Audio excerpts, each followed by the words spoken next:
Hey guys, welcome back. It is your favorite Gimp with a limp, and I've got a nice little treat here for you guys today. We're going to take a look at Custer, and this is by Historic One Games. Now, you haven't seen a whole lot of their products on my channel before, but I did cover a set of their games here recently. The Ager Sanguinarius, Sanguinus rather. The game that was focused on medieval combat during the Crusades, right? That type, swords and shields and bows and arrows and all that real good stuff. But that's not the only type. The Cry Havoc remake, essentially, right? But that's not the only type that they do put out. They have other historic games, and they were nice enough to include a copy of Custer when they sent me Ager to review. And we're going to take a look at that now and show you the type of gameplay that it involves. Now, different from their other one that I showed you, this is purely a solitaire game, right? When I say solitaire, I mean purely solitaire, as in the Indians are controlled completely by the AI, and you're going to be controlling Custer and his troops and the 7th Cavalry. And essentially the Indians, all that they do is react to the choices that you're making with your forces, your units on the map. So when it comes to this game, we'll take a quick look at the components first, and then we'll get into some examples of gameplay. When it comes to the game, you're going to have included the rulebook, obviously, the scenario booklet, a couple of player aids, only one real player aid to actually worry about. I'll show you that here in a little bit with the turn sequence, but then also articles of clarification, which is basically your errata when it comes to it. And something that I do have to address is that the company isn't an English company, so the rules had to be translated, essentially, okay? And while they did a very excellent job translating it for their other game that I played, it wasn't the best of jobs translating it for Custer. And I don't want to hate on them because I can't translate, and I would hate to have to try to... the only language I speak is bad English, right? So I don't want to hate on them too much, but that is something that you're going to have to deal with a little bit when it comes to the rule book on Custer, is that it's kind of like a time traveler, right? It travels back. I've been watching Voyager. I just watched the Future's End episode. Love that show. Yeah, Voyager's the best Star Trek. No one can disagree with me on that. But the part where she was talking about how, you guys do everything just not quite right reminded me of the rule book. It's absolutely serviceable, perfect. It works perfectly fine, but it is just a touch off here or there. It doesn't use quite the words that a native English speaker would use. I was grateful that they did include their sheet of errata that goes over any small little clarifications, essentially, for all the different rules. There are a couple minor ones that I thought could have been clarified just a bit better. One we're going to touch on here in a minute. It has to do with being surrounded in your zones and everything, but we'll touch on that in the gameplay. But after I was having a little trouble, and then after I read over this, that helped clear out most of the issues that I was having. So this definitely took care of it.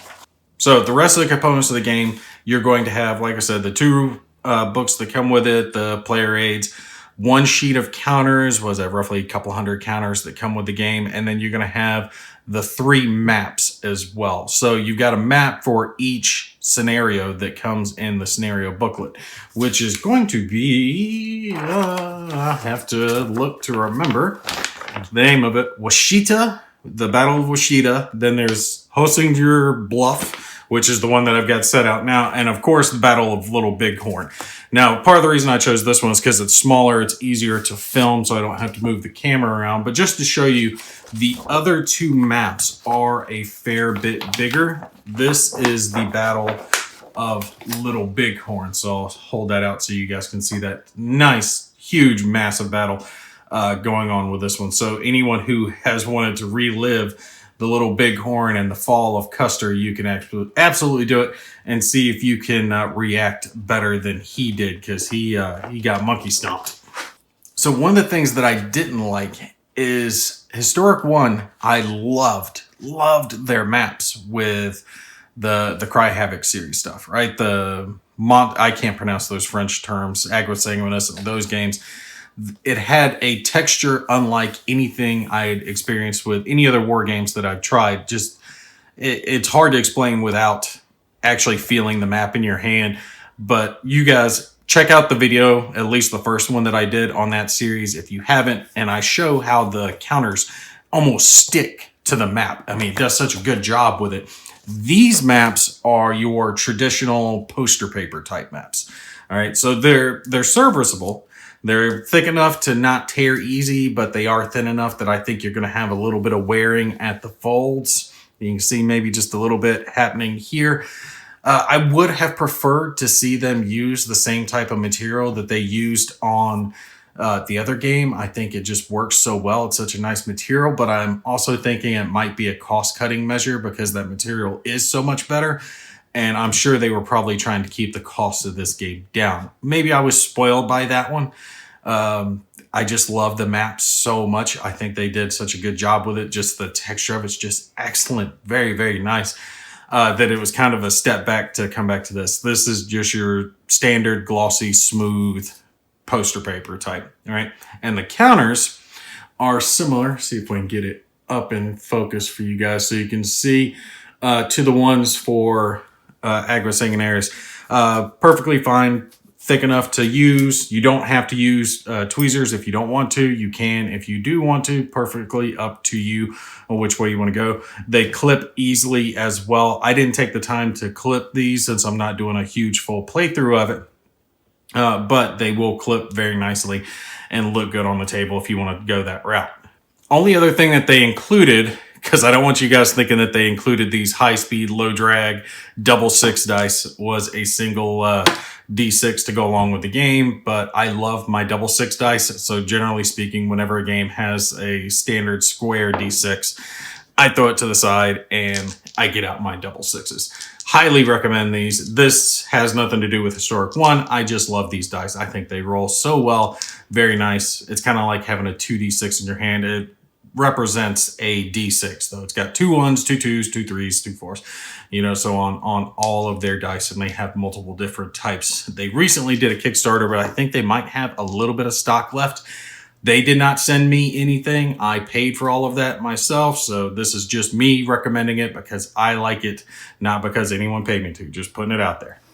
All right, so let's get into the actual gameplay itself. As you guys can see, this is an area control type game. It's not hex-based like many war games are, but it's similar in the fact that you do have sections that you're trying to control.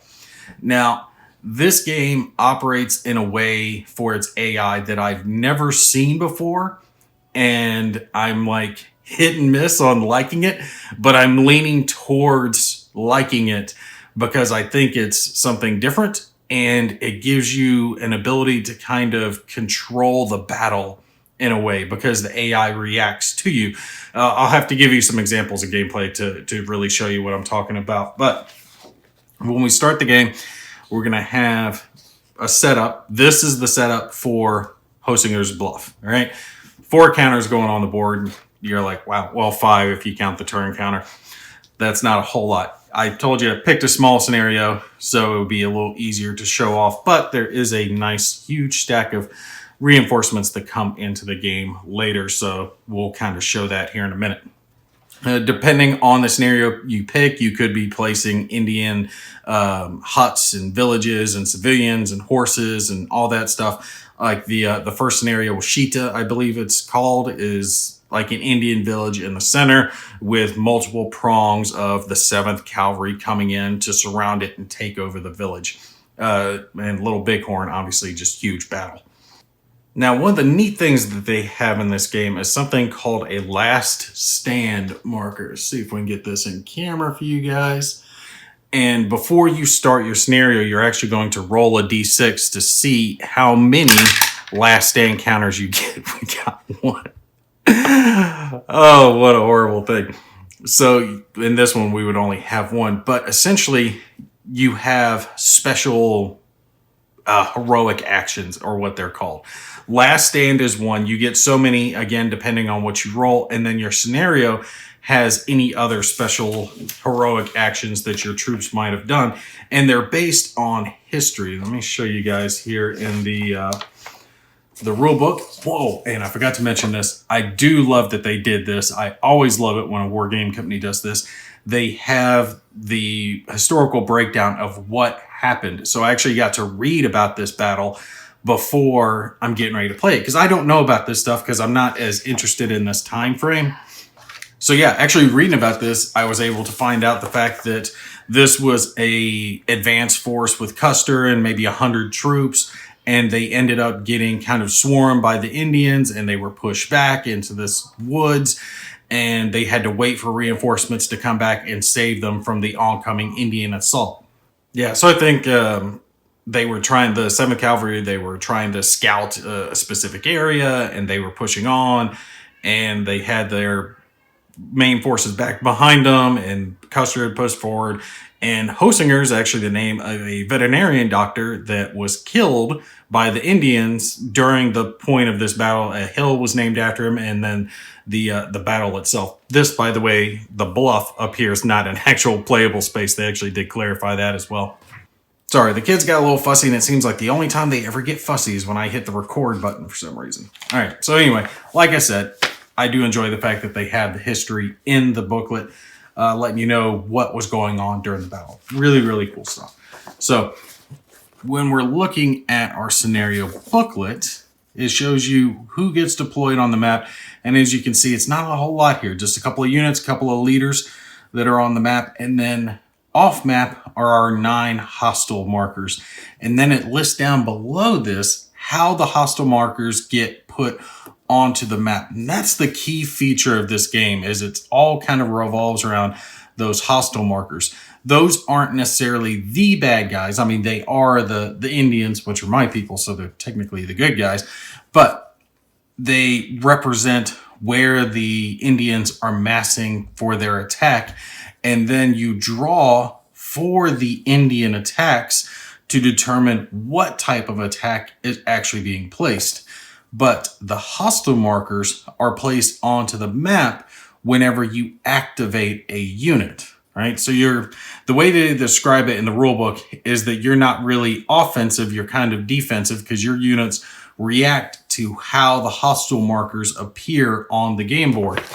Now, that does give you some advantages, because say in that previous scenario I was talking about, and this is in their example play in the back of the rulebook, it talks about moving in and going after the Indian village that's there in the center of the map.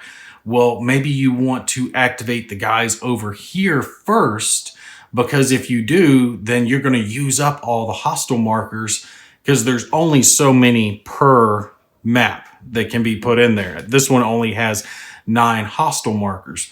Well, that's more than enough for the units I've got on the map now. It'll change later with reinforcements, but you can use up the hostile markers. So basically a diversionary tactic. So activating guys over here is a diversion to get the Indians to send their troops that way, so you can have your main assault come in from this way. Sorry, I went and adjusted my lighting a little bit to try to reduce the amount of shadow that I was getting over here. A little bit dimmer, but I think it's a lot better without all the contrasting shadow there. All right. So while we're looking at our turn sequence, activation phase, choose one U.S. cavalry company with or without stacked leader to activate. Now, when we're looking at our counters, they show a number. Let's get that way up in the camera. The number there on the right, the R7 or B7 there, that just means it's B company of the 7th Cavalry, all right? So you don't have to worry about that. That's mainly its designation. But the bottom right, that 2 is its action points. And it says +2 because they get to use that in addition to its combat. So it's like +2 to its combat value. You flip them over, this is their reduced side, and you see it's a +1. So they've been damaged. That's their step loss, and they're less effective at this point. Leaders, when we look at their counters, have similar stuff. We see this is Custer, and he has a 2. So think of that as their leadership value, but those are also action points. So whatever unit that they're stacked with, that's like additional action points for that unit that they can use to, perform actions, combat, or to actually even have rerolls as well. You can use leadership action points, not your unit action points, but leadership action points to get some rerolls. All right, and just one other thing I need to show you in the scenario booklet before we continue on with our example. When we're looking at our scenario here, it will tell you what type of markers and all that good stuff, but it also tells you how many hostiles to activate when you activate a federal unit. So we see here it says 4 hostile markers. So it starts at 4, and in this scenario it actually goes down to 2 when we hit our 7th turn, and that's actually when the reinforcements come in as well. So the Indians will place less hostile markers, and they'll have to deal with all the extra units that Custer brings in. And that's if these guys survive until that point. So let's just say we activate this stack right here. All right, so we've got B7, the B company of the 7th Cavalry, and they've got, what is this guy's name again? T. Custer. Tony, Tom, whatever his name is, Custer, I think it's his brother-in-law or brother, is with him, and his leadership value is only 1. But let's say we're activating them. Before we do anything else with them, we have to place 4 hostile markers in areas adjacent to them. Now, your turn sequence will point out that there's specific placements for the hostile markers, and it's going to depend on the scenario that you're in.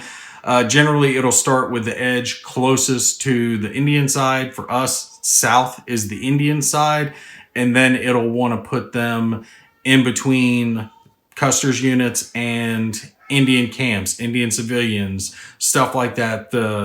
All right, so the wife was nice enough to take the kids out to play for a little bit so I could actually finish recording this. They were killing me. The only time they need to be loud is when I hit record. All right, so continuing on with the hostiles portion of it.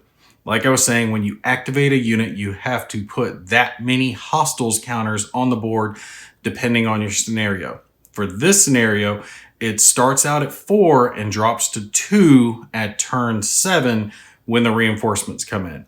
So basically, this is signifying the fact that Custer and his little advance force were getting swarmed by Indians. They were pushing them back and trying to kind of ambush them as they had their little forward force here. They were doing like fishing or something like that, I think, hunting, trying to get a few supplies.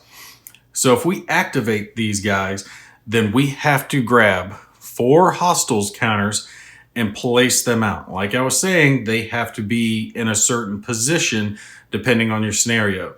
So you're going to start off trying to put them as far south as possible. So below here towards the Indian side. And the Indian side can be whatever side that the map, the scenario dictates. For Hosinger Bluff, south. So we'd start there, and you're not going to stack these unless you meet certain conditions. There can only be 2 hostiles markers in a single counter, in a single area, depending on the rules, depending on where they have to go. So adjacent to us, we put one there, put one here, put one here.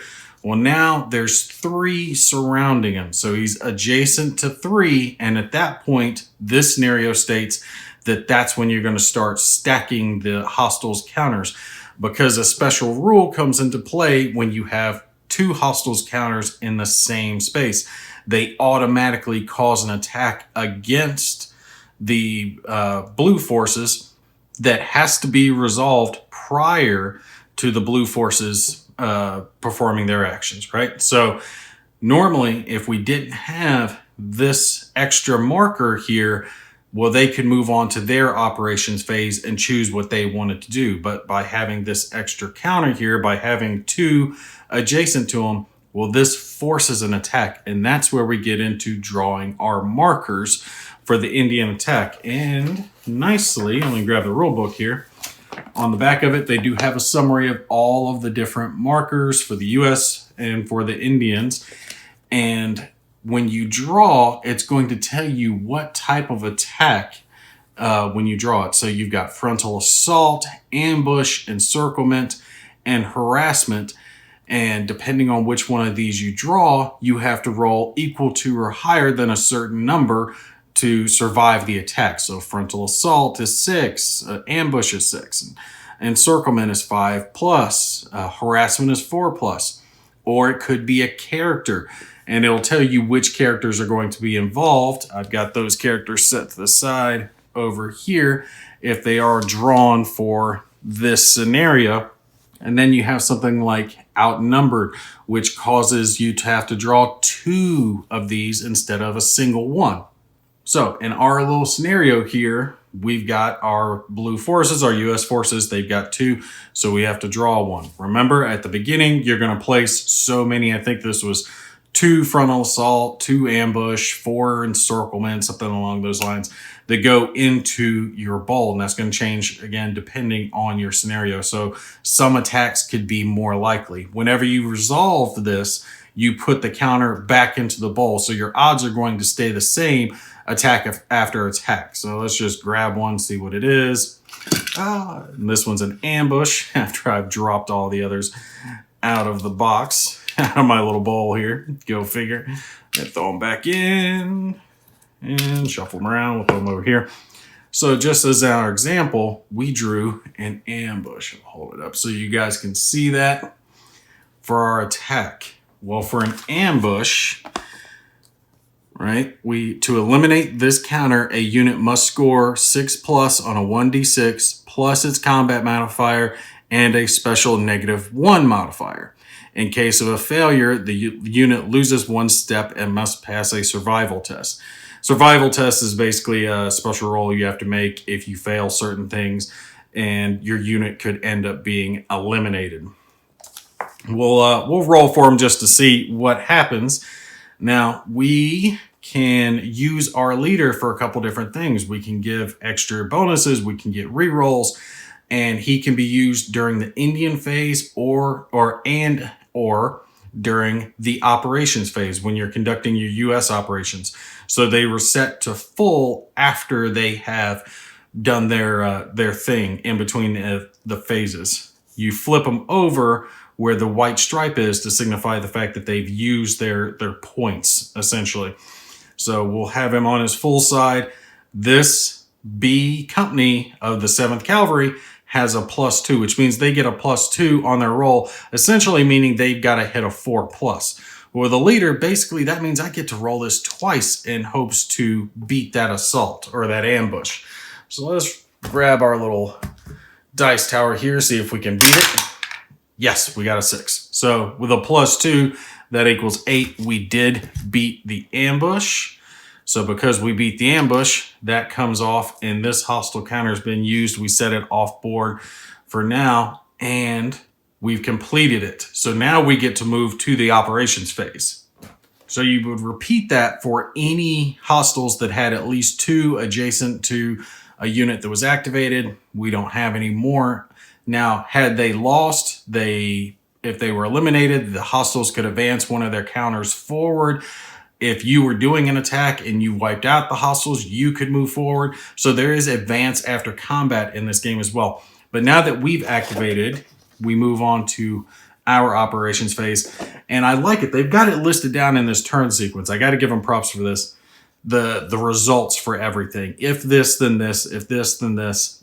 For all the different stuff that can happen during an Indian attack phase. So list down like what happens for this, harassment, for frontal attacks and ambush and encirclement, all these different little things that happen over it. And you're going to repeat this and return the Indian combat markers to the cup as soon as they resolve. So basically, like I was saying, your odds are going to stay the same in between each one of the attacks. All right, so one of the things that is mentioned here when you're beginning your operations phase is for movement, there is one thing that is obligatory, and that's performing a dodge movement if you are adjacent to at least 3 zones containing a hostile marker. For us, we see that definitely applies to our guys here, so they are going to have to make that dodge movement, and that applies a little bit of a penalty, a -1 penalty to the unit's combat die rolls during this phase, so during this turn. And you've got a marker. Let me find that marker for it. That gets applied to them when they're making that dodge movement. Now, just as an FYI, let's say the other spaces were also occupied by hostile markers and he couldn't go in any direction, then he would not be able to make that obligatory move. It would no longer be required. He would be able to charge as a movement, so he could do his charge attack, but he couldn't move otherwise. So for us, for this, we could move here and apply that. That would cost us 2 movement points. Normally, it would just be 1 point for going there. And remember, we have 2 points on our cavalry and then 1 extra point from our leader. He grants us his AP points as well. So that gives us 3 points to spend. It costs us 2 for this first move. And a neat thing about this is by doing that, these 2 hostile markers would be removed because they are no longer adjacent to the activating force or another federal force that is on the board. So they automatically get taken off and put to the side. Now, I haven't played through the scenario all the way through, but I think a good maneuver for them to do would be, for the federal forces, would be to try to fall back, because that's historically what Custer did. They got kind of into these trees and held a defensive position until the reinforcements could come in. So continue moving back, using their action points, try to get as far back from the Indian forces as they can, get into a defensive position here with these trees, because these do provide defensive bonuses for Custer's forces, but they also provide an attack penalty for Custer's forces. Now, moving these guys back, I want to show you guys the difference between the federal forces and the Indians and how they attack. All right, so let's ignore the obligatory retreat movement here for just a second. So let's say they're activating here. We only have a couple of hostiles. Just like the Indians have multiple different types of attacks that they perform, Custer's forces have multiple different types of attacks that they can perform. So you can choose multiple different ones. Let's grab out some examples here. Let's see. Is that the charge? Yep, that's the charge and skirmish line. All right, so we'll put those guys there. All right, so just like the Indians are all listed down, the U.S. forces counters are all listed down as well on what type of bonuses they apply to you. And over here, we see our skirmish line, charge, and entrenchment. And last stand's kind of like that, but we'll touch on that separately here in just a sec. So basically, you have bonuses that you can choose to do to enhance your attack or your defenses. Skirmish line is when you're spending an action point to deploy your guys down off their troops into a firing line so that they can perform a extra deadly attack into an adjacent area. Charge is charge. They're riding them down, trying to cause more damage.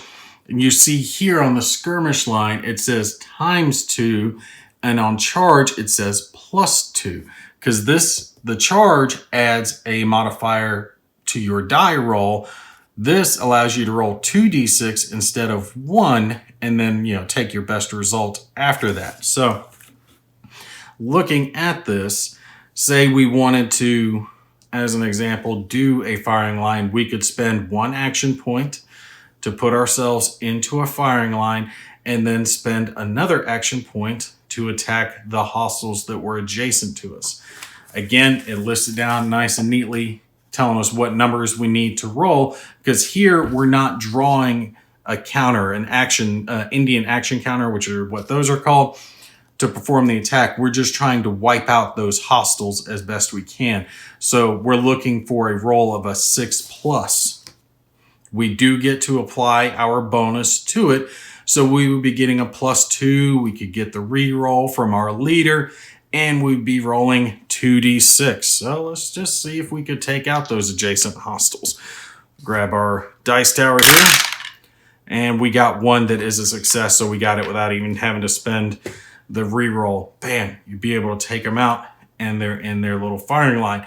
If you had extra action points to spend, which this unit does, they've spent 1 action point to go into The Skirmish Line, they spent 1 action point to perform this attack. They could spend another action point to spend an attack over here, and that action point would be coming from their leader. So you'd flip the leader over. He's spent, so you lose that reroll ability. You can spend him for rerolls, you can spend him for whatever.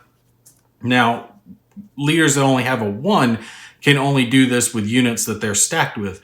Leaders that have an ability level of 2 can do this with units that they're stacked with or that they're adjacent to. So they are very, very much coming in handy.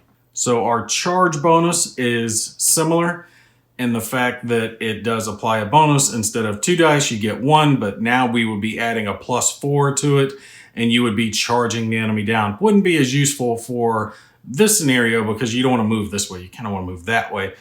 But you get a bonus for riding them down. You kill them, you're getting to take the hex, which is awesome, or the area rather. And then you also have the ability to do, which is called a Entrenchment. And you see that one has a +3 on it. An Entrenchment gives you a combat bonus just like all the others, but in this you lose the ability to retreat. They would no longer be able to move. They've essentially dug themselves in, so no more move actions for them. Plus, if they're attacked and they fail the roll for the attack, then they don't get to retreat like would normally happen if they had gotten that result. They would have to pass a survival test instead. Now, I've mentioned survival tests a couple of different times. There are a few things like encirclement or ambush attacks from your Indian actions that can cause you to have to take a survival test. Otherwise, you'll end up losing the unit.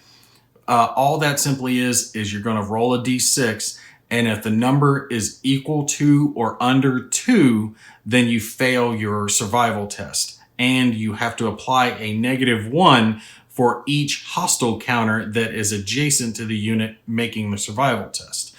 Now, if they fail, they can reroll it if they've got rerolls due to leadership bonuses. But you can also do your last stand defense. If you have any of those heroic counters available, remember they're limited in the scenario depending on what you roll there at the beginning. What that essentially is the unit squaring up the last few guys that are alive. They're trying to hold off as best that they can. They can't move. You do get extra victory points depending on their location. If you can get them on a bluff, they gain victory points for being in the last stand, and they automatically wave off 1 hit each round, but the next time they do take a hit, they're out of the game. And just something neat to show you guys here real quick, I moved the game up a little bit to what it could look like further on if we had moved on into turn 7 and 8 or so, where your reinforcements have come in. This is where you could really start seeing some neat diversionary tactics, because remember, like I said, each scenario only has a set number of these hostile counters that can be put onto the board each round. And that's the thing that I really think sets this game apart, especially on the bigger scenarios that are on the larger maps, is by choosing what units that you're activating, you're choosing where the hostiles are going to be placed onto the board. And once you're out of those hostile counters, you're not going to be placing any more for the rest of the units that you activate. So it kind of does give you the ability to decide, well, I want them to attack over here, or I want them to attack over here, so I can push with my other forces around and can encircle them or go for whatever area provides a victory point bonus. Like in this scenario, you gain victory points for having Custer survive, so you might want to have the reinforcements later on taking more of the hostile attacks. You also get points for occupying the name sections of the board, so maybe you want to try to prevent or not activate those units, activate the others, maybe only activate the others that are in the name zones later on in the match when they can just entrench and stay entrenched so they can maintain control over those different areas. All right, so what do I think of the game? I like the game. I like that it has a new and interesting way to activate enemy units for a solitaire game. Like I said, I haven't seen a game use a system like this before, and I'm sure there might be others out there that have, probably just some that I haven't played. But for me, this is a new and a unique idea that the game is reacting to. Now, there's plenty of other games out there that react to you, whether it's by a deck of cards or drawing counters or however they do it. But in this, you don't have to worry about drawing anything to determine the placement. The placement is simply going to be what units that you're activating, and again, dependent upon the amount of hostile counters that you have on the map. Once they're all out, they're out. The rest are, good to go on what they're doing. And I almost kind of think that goes along with it more thematically too for the battles that were being fought, because some of them were more aggressive. I think the Washita campaign was more offensive from the U.S. forces than the Indians. But in this one, Hosinger's Bluff, and I hope I'm not, bluffing or saying that really bad. This one is very defensive, right? It's a couple of units trying to hold on until the reinforcements can get onto the map. So the hostility is going to come a lot harder from the Indian forces rather than the federal forces. And then, of course, Custer's last stand, they're getting wiped out to a man.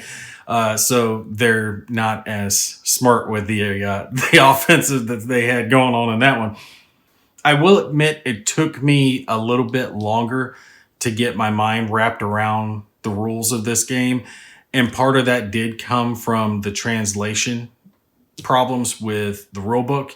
So when you do read the rulebook, if you do decide to get it, I would suggest reading the clarifications. That helped a little bit, but also just sitting down with it and kind of eyeballing it, and also read the scenario booklet to understand some more of the concepts. Because that's a mistake that I make occasionally, is I'm not as focused into the scenario booklet until I'm really getting ready to sit down and play the game. And I think some of the critical information is in the scenario booklet to help you understand the core concepts and how this game is played. It wasn't really explained very well in the rule book that there's a limited number of hostile counters in each one of the scenarios until I went looking into the scenario booklet and found that aspect. And then I was like, okay, well, that makes more sense. This scenario has 9. This one has 9. The Last Stand has 36. There's a buttload in that one. It made a lot more sense than what the rule book was trying to say when I understood that aspect of it. Also, when it came to the example of play, which did help to read over. I don't always worry about reading through the example of play, but it did come in handy with this one.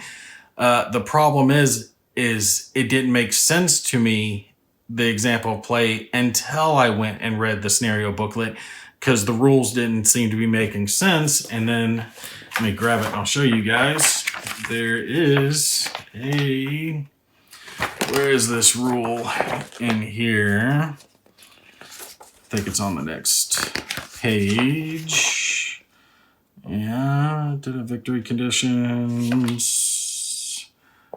Yeah, specific rules. Here it is. Let me get it right. Show you guys. The specific rules section, the first turn triggers no Indian reaction. I didn't know about that, right? And I'm reading the example of play, and it's not making sense because I'm like, why are they activating all their units and there's no hostile counters being placed? That doesn't make sense. Does that not happen in the first turn? So I went reading back on the rule book and I read through it again, and I couldn't find anything, because occasionally you miss little rules like that. And I'm like, okay, well, this doesn't make any sense. Why are they not placing hostile counters? So that's when I went and read the scenario booklet and went through it line by line until I found that aspect. And I was like, okay, well, now that makes sense. So yeah, I do think the game's fun. I think the components are fine. I would have liked to have seen their other map material just because it's better, but I think they probably, like I said, went with this one because it is a cost-saving measure. It is probably way cheaper than the other material that they use. Definitely a interesting solitaire game, one that I haven't seen tried these techniques before. I do believe people could enjoy it, especially if you are into this time period. Like I said, this one's not really a me time period, and I like the Old West. I'm just not big into the Civil War era for some reason, and this is right after the Civil War, I believe, and in that time frame, I'm just not into that period of history. It just never really interested me. But if you are, and you are into Custer, and you're into Indians and cowboys and them fighting and all this other stuff, yeah, absolutely, definitely give it a shot.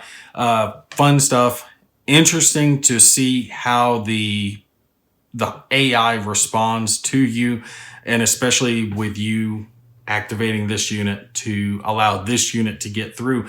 I think that's very thematic to how things would happen, in real life. And I do believe they're going to carry on from what the rulebook said at the beginning in the introduction with this series. So Custer was the first, but there are going to be more in this series. I'm not sure exactly what periods that they're going to go, but I know they were, or what specific characters they're going to go with, but I know they were looking into the late 19th century as the area, the time frame that they were focusing on. But if you guys have any questions about it, please, by all means, feel free to put it down below. I will answer it to the best of my ability. I do hope you guys enjoyed this little preview review of Custer by Historic One Games. But that's going to be it for me. You all take care. I will see you in the next one.